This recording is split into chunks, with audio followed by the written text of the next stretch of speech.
Hi everyone and welcome to Inspire Living 50's outdoor cooking series. I'm Ivana Spadafora. Nothing says summer more to me than ice cream. While I love ice cream, a lot of the store-bought versions tend to have modified milk ingredients and added preservatives that I'd simply prefer to stay away from. Today I'm making one of my favorite ice cream recipes, sea salt caramel walnut right from scratch, utilizing all natural ingredients and the Thermomix. Let me show you how it's done. Let's start off by listing the ingredients that you're going to need in this recipe. Obviously the star of the show, fresh whipping cream, dun dun dun dun. You're going to need 600 grams of that, 4 organic eggs, both the yolk and the whites, 1 cup of powdered xylitol or 1 cup of regular icing sugar, a 1/4 cup of maple syrup. If you're on keto, you can replace this with maple flavoring instead of the syrup itself. Totally up to you. 1/4 cup of butter, some chopped and lightly toasted and salted walnuts, 1 teaspoon of vanilla paste, 1 tablespoon of granulated salt, and something that is a binding agent called agar, and you need about half a teaspoon of that. Now, for those of you that don't know what agar is, it is actually from the agar plant, and it acts as a nice binding agent to ice cream, giving it that nice kind of silky flavor. If you can't find agar, which is a natural preservative, sometimes it's difficult to find in the stores. You can use something called xanthan gum, a little bit easier to find, but it's actually a synthetic preservative. I don't prefer to use it, but if you're really in a tight scenario and you simply can't find agar, you can use a limited amount of the xanthan gum, about half a teaspoon in place of it. But again, preferred to use the agar in this recipe. And that's it. So let's get making some ice cream. So first things first, we want to make the caramel base for this recipe. So what we're going to do is add all our butter into the Thermomix. We're going to add all of the icing sugar. Just put it right directly in. Now I've pre-measured these, but you could certainly just do it directly with the weight system. We're going to add all of the maple syrup. All of that yumminess gets right in there. And we're going to add a bit of the vanilla. Just a little bit here. Yep. I'm going to put the lid on the Thermomix and the cap, and we're going to set it at 15 minutes on the Varoma setting, speed 1. What's going to happen here, just 1 second, what's going to happen here is it's actually going to caramelize the butter and the maple syrup to make our caramel base. So I just want to show you the Thermomix making the caramel base, the butter, the maple syrup, and the sugar that we put in here. Oh, it smells so amazing, and it's just about ready. So we're going to add all the 600 grams of the whipping cream to the Thermomix. All of it's going in there. Whoa.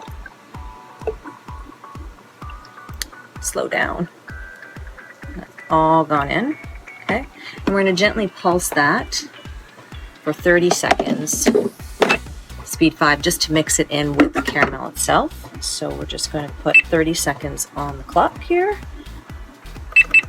And speed it up to speed 5. And again, it's there. So that 30 seconds has lapsed. So we're just going to take off the lid. We're going to add that agar into the mixture, and then all of our eggs as well. I'm going to add all the eggs. You don't need to take off the lid for this. You can just put it on right through the top there. Check out all the eggs. We're going to give the eggs a nice little whisk. Again, about 20 seconds, speed 4. And then it'll be ready to cook. So we're down to our last step right now, which is really just cooking the ice cream itself and all of the contents that we've put in the Thermomix. So we've set it to 80 degrees on the Varoma. We've put it for 5 minutes, and we're gonna let this cook for the 5 minutes and come back, and really our ice cream will be ready to cool and then freeze. So all we have to do is set it, forget it, come back in 5. Okay, so the Thermomix has cooked all of the cream. So let's open the lid, and you'll see we're going to put this in a container. A tin container is preferred. You can't use glass or anything like that. The tin or stainless steel works best. Just take it off. It's quite hot, so I have to be careful here. But you'll see all of that beautiful, it almost makes like this gorgeous custard mixture. So we're just going to pour it all into this bowl. That'll all come out. Guys, it smells so good. And then what we need to do is let this cool completely, right at room temperature before you put it in the freezer.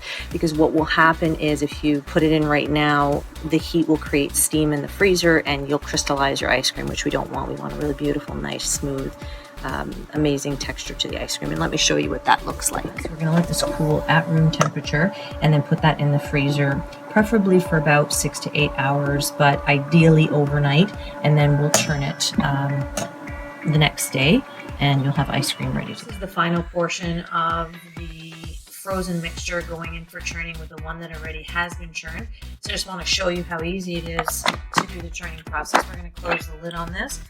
We're actually just going to put the Thermomix up to about, pretty high setting. And this is going to run for about, 30 seconds. And then we're actually going to turn it counterclockwise. And that's our beautiful, thick, silky ice cream. You can just see that right there. And we're just going to actually pour this into a bowl and add the sea salt and the walnuts. So I'm just adding all of the salt and the nuts that we had into batter. You have to work kind of quickly here because we don't want the ice cream to melt too much. I'm just going to kind of fold it in. So I'm just going to take that beautiful mixture and we're going to pour it into an ice cream container. Pour it all in there. Look how beautiful that is. And then I just like to kind of put a little walnut right on the top there. And then we're going to put this back into the freezer just to firm up. Folks, freshly made sea salt caramel walnut ice cream, perfect for those hot summer days. Thanks so much for watching my outdoor cooking series. I'm Ivana Spatafor of Inspired Living 50. Please don't forget to tag, share, or visit us at www.inspiredliving50.com or on our YouTube channel at Inspired Living 50. Thanks so much for watching and happy, healthier eating. Till next time.